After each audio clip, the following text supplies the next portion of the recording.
Red Bull Racing has just dropped a huge bombshell on McLaren, just ahead of the Mexican Grand Prix, and the paddock has gone quiet in the pause before the storm. It started in Austin. After victory at the United States Grand Prix, Max Verstappen showed he's still very much a force in the three-way fight for the World Championship. With 5 races and 2 sprints remaining, he sits only 40 points behind leader Oscar Piastri. And in that heat of Texas, it wasn't just the win. Red Bull's mood is really high now, says advisor Helmut Marko. The party in Austin was loud, the message clear: Max is back. Then came the pointed throw. Marko didn't hold back. It's now clear that McLaren no longer has the same ease. Piastri had a bit of a tough time today too. I hope it stays that way. A taunt, yes, but also a warning shot across McLaren's bow. Red Bull isn't just getting back in the fight, they believe they're ahead. That remark, layered in challenge, underneath the ice cream cone Marko treated himself to instead of a trophy celebration, signals something bigger than a mere scare. Because as Marko adds, we still have something up our sleeve. I don't know exactly when it will arrive, he says, as the Mexican weekend looms large. A bombshell in motion. So here's the truth. McLaren have stood still, at least according to their own admission. On the eve of Mexico, team boss Andrea Stella put the brakes on further upgrades. When it comes to new upgrades, new parts, then this will not happen for the rest of the season, he said. McLaren have turned off the tap. Meanwhile, Red Bull, it seems, have flipped the switch.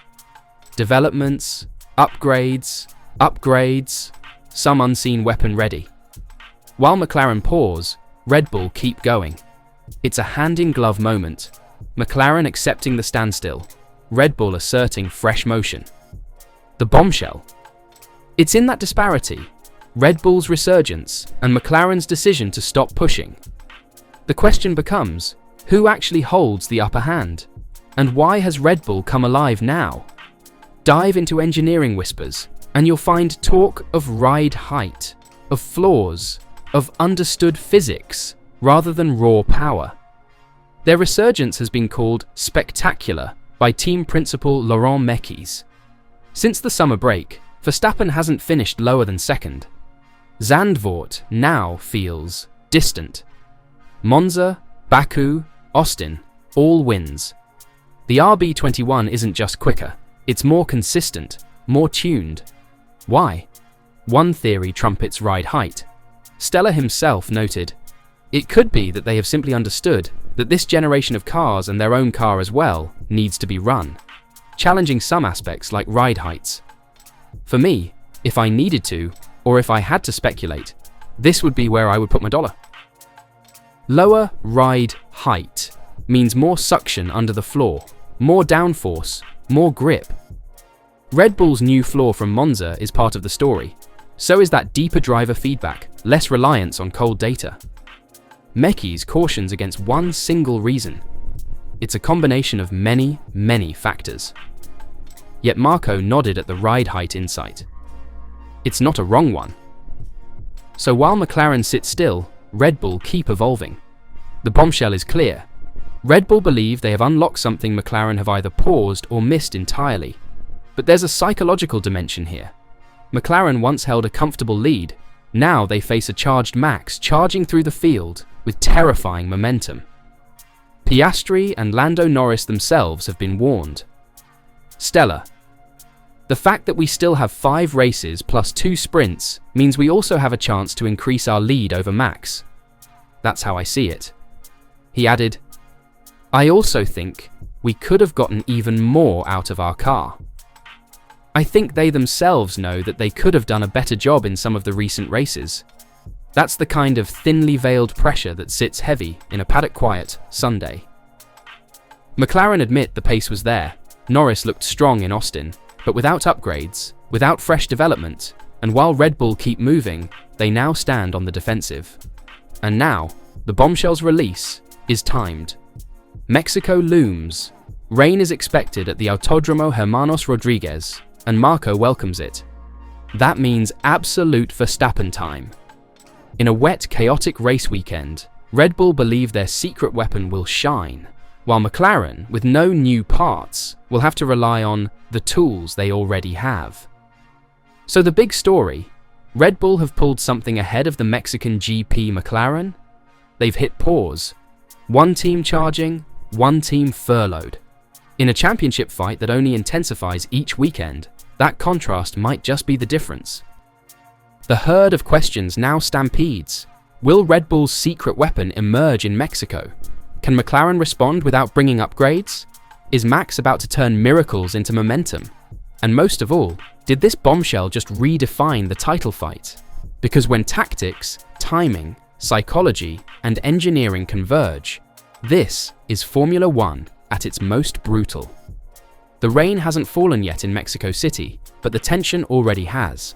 Because the real storm, the one that could shake the very core of this championship, isn't in the clouds. It's under the chassis of Red Bull's RB21. And with McLaren admitting there's nothing new coming, the question on everyone's mind is simple. Is the title fight already swinging back to Max? Let's talk numbers. Since Zandvoort, Oscar Piastri hasn't stood on a podium. Meanwhile, Max Verstappen has taken 3 Grand Prix wins and a sprint victory. He's clawed back 64 points in just 4 race weekends. That's not a comeback, it's a full-scale offensive. And it's not just Max. Behind the scenes, Red Bull's engineers have been working double time. While McLaren shut off their development pipeline, Red Bull's been diving deeper into aerodynamics, ride height, suspension kinematics. Every millimeter counts. And Verstappen? He's making those millimeters matter. The key lies in how low Red Bull can now run their car, thanks to that Monza floor, and, perhaps more importantly, a better grasp of how to run it. Ground effect cars thrive closer to the tarmac, but run too low and you get punished. Floor wear, plank violations, FIA penalties. It's a knife's edge. But Red Bull may have found a way to dance on that edge without falling. According to Red Bull insiders, it's not just about the hardware, it's how they operate. The car now listens to Max more than the simulator. Adjustments are being made live, not in a lab. Marko confirmed it outright. It wouldn't have been with such an effect, he said, when asked if this step would be possible without the Monza floor. That quote alone is a cannonball into McLaren's calm water. Meanwhile at Woking, the mood is shifting. You can feel the tension in Andrea Stella's voice. He's still trying to project confidence, telling the media that Lando Norris had the pace to win in Austin, that Piastri's still in control, that McLaren can increase their gap. But every sentence has an undertone. We should be doing better. I think they themselves know that they could have done a better job in some of the recent races, Stella said. And when your team boss is reminding everyone, including your drivers, that execution has been lacking, that's not just motivation. That's a message. Piastri and Norris aren't just racing Max. They're racing expectation, pressure, and maybe even regret. Because remember, it was in Baku where both McLaren drivers stumbled. Piastri crashed. Norris got stuck in traffic. Max? He took the win. In Singapore, Norris looked faster, but couldn't pass. In Austin, Norris lost position at the start. Max swept in. Again and again, these micro mistakes are adding up, and Verstappen is turning every slip into a strike. But here's the haunting part. Red Bull hasn't even shown their final hand. We still have something up our sleeve, Marko teased again. What is it? Is it an aerodynamic breakthrough?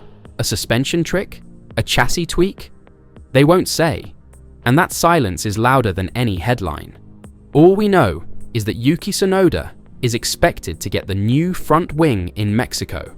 Another sign Red Bull's upgrade path isn't just alive, it's spreading. The parts that helped Max gain 64 points in a month, they're being shared, meaning Red Bull's pace might grow even stronger in the final stretch. And the other teams?